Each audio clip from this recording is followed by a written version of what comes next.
अस्सलाम वालेकुम dear friends. Start करते हैं political science paper number 1 lecture number 6 part number 3, जिसमें हम डिस्कस कर रहे हैं निकोलो मैकियावेली को। तो हमने जो फर्स्ट लेक्चर था उसमें निकोलो मैकियावेली का बैकग्राउंड को, कंटेक्चुअलाइजेशन को डिस्कस किया। जो सेकंड है उसमें हमने जो प्रिंस की क्वालिटीज़ हैं उनको डिस्कस किया। कुछ क्वालिटीज़ को डिस्कस किया था। तो जो फर्स्ट टीम थी उनको हमने डिस्कस किया था, फॉर्च्यूना को, कन्वेंशनल मोरालिटी को और नोबिलिटी को।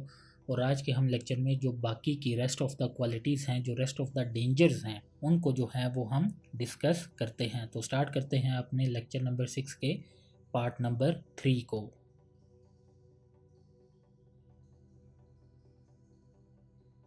अच्छा जी, जो फोर्थ नंबर पे डेंजर है वो क्या है? वो कॉमन पीपल हैं। जो कॉमन पीपल हैं they are the power and support of prince. तो हमने जिस तरह देखा कि निकोलो मैकियावेली सजेशन देता है कि जो प्रिंस है उसको अपनी जो पावर बेस है वो कहाँ से लेनी चाहिए? वो कॉमन लोगों में से लेनी चाहिए। But they can also create threats. But जो कॉमन पीपल हैं वो भी थ्रेट्स जो हैं वो जनरेट कर सकते हैं प्रिंस के लिए। किस तरह? वो रिबेलियन भी हो सकता है और वो रेवोल्यूशन भी जो है वो लेके आ सकते हैं। मींस के वो इनकलाब भी लेके आ सकते हैं और प्रिंस के खिलाफ जो है वो बगावत पे भी उतर सकते हैं। Prince should keep them satisfied and in fear as well but prioritize fear. तो प्रिंस को चाहिए कि उन लोगों को जो है वो सेटिस्फाई रखें ताकि ना वो लोग जो हैं वो बगावत करें और ना जो है कोई रेवोल्यूशन की जो है वो ज़रूरत पड़े। तो प्रिंस को जो है वो सेटिस्फाई रखना चाहिए और उनको जो है वो डर में भी रखना चाहिए। बट अगर सेटिस्फाई और फियर को देखा जाए तो जो निकोलो मैकियावेली है वो कहता है कि प्रिंस को फियर जो है वो ज़्यादा रखना चाहिए लोगों में, क्योंकि डर जो है वो लोग जो हैं वो डर से जो है वो बहुत ज़्यादा डरते हैं। मींस के अब इसके लिए वो कुछ भी कर सकता है, वो अपने लॉज कोई जो है वो फाइंड कर सकता है, क्योंकि कन्वेंशनल मोरालिटी तो उसके लिए है नहीं। तो वो लोगों को क्रश भी कर सकता है, वो किसी भी तरीके से जो है वो उनको डरा धमका सकता है ताकि उसकी जो पावर है वो मेंटेन रहे।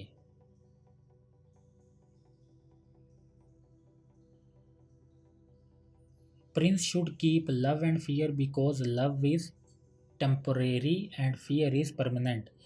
तो जो प्रिंस है उसको, जो कॉमन लोग हैं उन लोगों के लिए प्रिंस के लिए प्यार भी होना चाहिए और एक खौफ भी होना चाहिए, क्योंकि प्यार जो है वो हमें पता है उसका जो प्यार है वो सिर्फ टेम्परेरी होगा, वो दिखावे के लिए होगा। लेकिन जो डर है वो परमानेंट रहेगा और वो लोगों पे जो है वो किसी भी टाइम जो है वो अनलीश कर सकता है। Prince should never be hated bye them.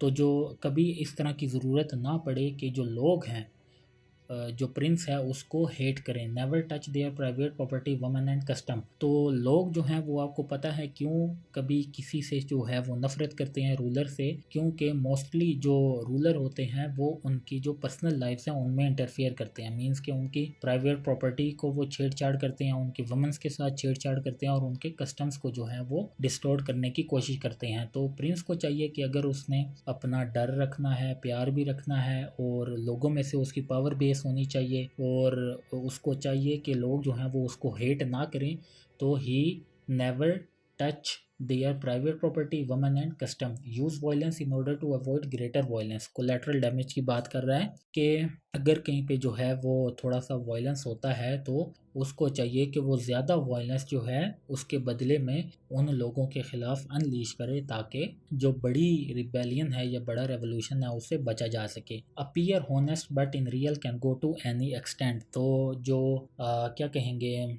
जो प्रिंस है वो लोगों के सामने जो है बड़ा ऑनेस्ट होना चाहिए, बड़ा परहेजगार, नेक परहेजगार होना चाहिए। बट वो किसी भी एक्सटेंट तक जा सकता है रियल में।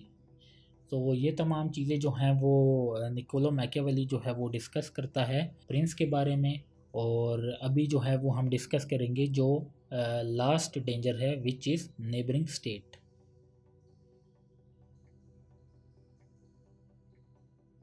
अच्छा जी, the fifth danger is neighbouring state. Always be prepared for war in peaceful times also.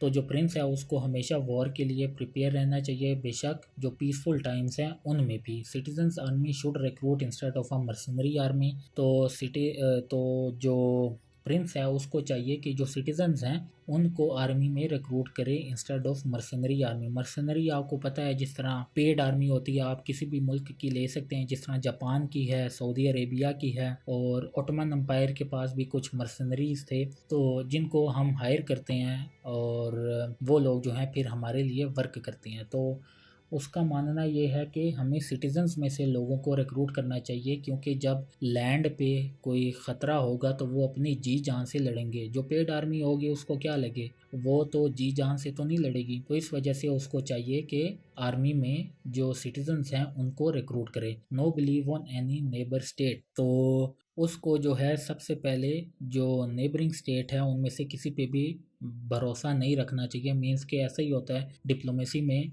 ऊपर ऊपर से तो होता है कि दिखते हैं कि हम लोग जो हैं वो बड़े दोस्त हैं ये हैं, लेकिन अंदर से जो हैं वो साजिशें हो रही होती हैं। तो उसको चाहिए कि वो किसी भी जो नेबर स्टेट है उस पर अंधा विश्वास इत्मीनान जो है वो ना करें। उसका जो है वो पर्पज़ यही होना चाहिए कि किसी तरीके से वो जो अपनी स्टेट है बस उसको जो है उसने मेंटेन करना है, क्योंकि जब तक स्टेट ही मेंटेन नहीं होगी तो उसकी पावर और पोजीशन जो है वो किस तरह मेंटेन हो सकेगी। तो जी ये तमाम चीज़ें हैं। नेबरिंग स्टेट हो गया, जो कॉमन पीपल हैं वो हो गया, नोबिलिटी हो गई, और जो फॉर्च्यूना होगी, और जो कन्वेंशनल मोरालिटी हैं, ये 5 डेंजर्स हैं प्रिंस के लिए।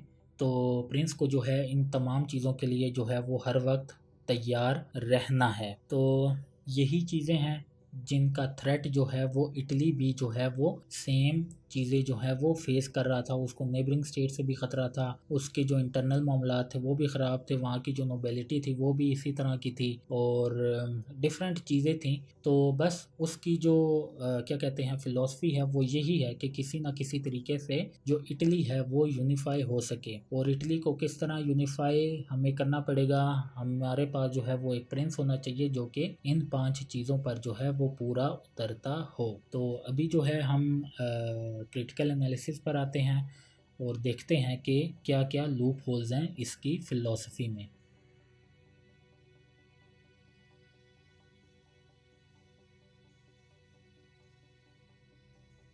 तो क्रिटिकल एनालिसिस का पहला पॉइंट है he is apostle of power politics. तो जिस तरह की इसने बात की है कि अगर कॉमन लोग उसके ख़िलाफ़ आते हैं तो उनको क्रश करना चाहिए, जो नोबिलिटी उसके ख़िलाफ़ होती है तो उसको क्रश करे, डबल स्टैंडर्ड हो, वो सामने कुछ करे और पीछे से जो है वो कुछ करे, सामने अच्छा नज़र आए, पीछे से वो बुरा नज़र आए। और बस यही बात हो रही है, पावर पॉलिटिक्स की बात हो रही है कि किसी ना किसी तरीके से जो प्रिंस हैं वो अपनी पावर को किसी ना किसी तरीके से मेंटेन कर सके, प्रिजर्व कर सके। He separate politics from religion and ethics. तो हमने देखा कि किस तरह जो है उसने पॉलिटिक्स को सेपरेट किया रिलीजन और एथिक्स से, कि हमें जो है वो मोरालिटीज़ की अच्छे और बुरे की कोई तमीज़ नहीं है, बस जो पॉलिटिक्स है वो होनी चाहिए और उसमें रिलीजन और एथिक्स का कोई भी अमल दखल नहीं है। He is first modern thinker question fix standard of middle edges. तो उसने जो है वो क्वेश्चंस किए थे अबाउट वो जो फिक्स स्टैंडर्ड थे मिडल एजेस के।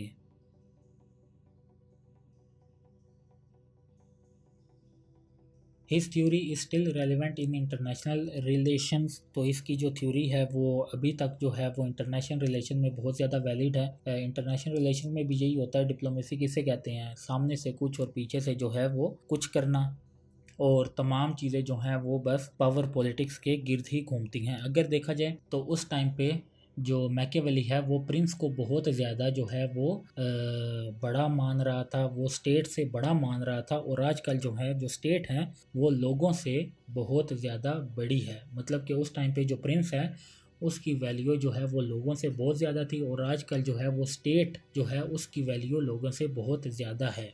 State intelligence agency still follow his ideas real politic. तो जो हमारी जो इन्वेस्टिगेशन एजेंसीज़ हैं, जो क्रिमिनल एजेंसीज़ हैं, जो सिक्योरिटी एजेंसीज़ हैं, वो आज तक भी इसी के आइडियाज़ पे ही चलती हैं जो इसने आइडिया रियल पॉलिटिक का दिया। Then immoral but not amoral. तो इसकी जो फिलोसफी है हमें उसमें इमोरलिटी नज़र आती है, बट एमोरलिटी जो है वो हमें कहीं भी नज़र नहीं आती। He supported despotism. तो डेस्पोटिज्म का मतलब ये होता है एब्सोल्यूट रूलर, कि जहाँ पर जो है वो एक एब्सोल्यूट रूलर हो और वो जो है पूरी स्टेट को गवर्न करे और उसको जो है कोई भी क्या कहते हैं डिक्टेट करने वाला ना हो। ही ओवर एस्टिमेटेड ह्यूमन नेचर, उसने जो है वो ओवर एस्टिमेट किया ह्यूमन नेचर को। है बिल्कुल, जो ह्यूमन नेचर है वो थोड़ी सी सेल्फिश है, इगोइस्टिक है, बैड है, बट तमाम लोग जो हैं वो इगोइस्टिक, सेल्फिश और बैड नहीं हैं। कुछ लोग जो हैं वो बैड और इनह्यूमेन हैं। तो इसने जो है वो शुरू में ही बता दिया कि ह्यूमन नेचर जो है वो बैड इगोइस्टिक है। उसने तमाम लोगों को एक ही लड़ी में जो है वो रख दिया। ही जस्टिफाइड वायलेंस एंड क्रूएलिटी, तो उसने जो है वो जस्टिफाई करता है वायलेंस और क्रूएलिटी को, कि लोगों को क्रश कर दो, नोबेलिटी को क्रश कर दो, इस तरह उसको क्रश कर दो। तो आई होप कि आपको इसकी फ़िलॉसफी जो है वो अच्छी लगी होगी, आपको समझ में आई होगी। बस आपने इसके जो वो 5 पॉइंट्स हैं उनको जो है वो जहन में रखना है। The first one is Fortuna, the second one is conventional morality, फिर नोबिलिटी, कॉमन पीपल और नेबरिंग स्टेट। तो अगर आपको इनमें से कुछ उसका डिफ़िकल्टी का सामना है तो आप मुझसे कमेंट सेक्शन में जो है वो पूछ सकते हैं, तो मैं आपको दोबारा जो है वो समझा दूंगा।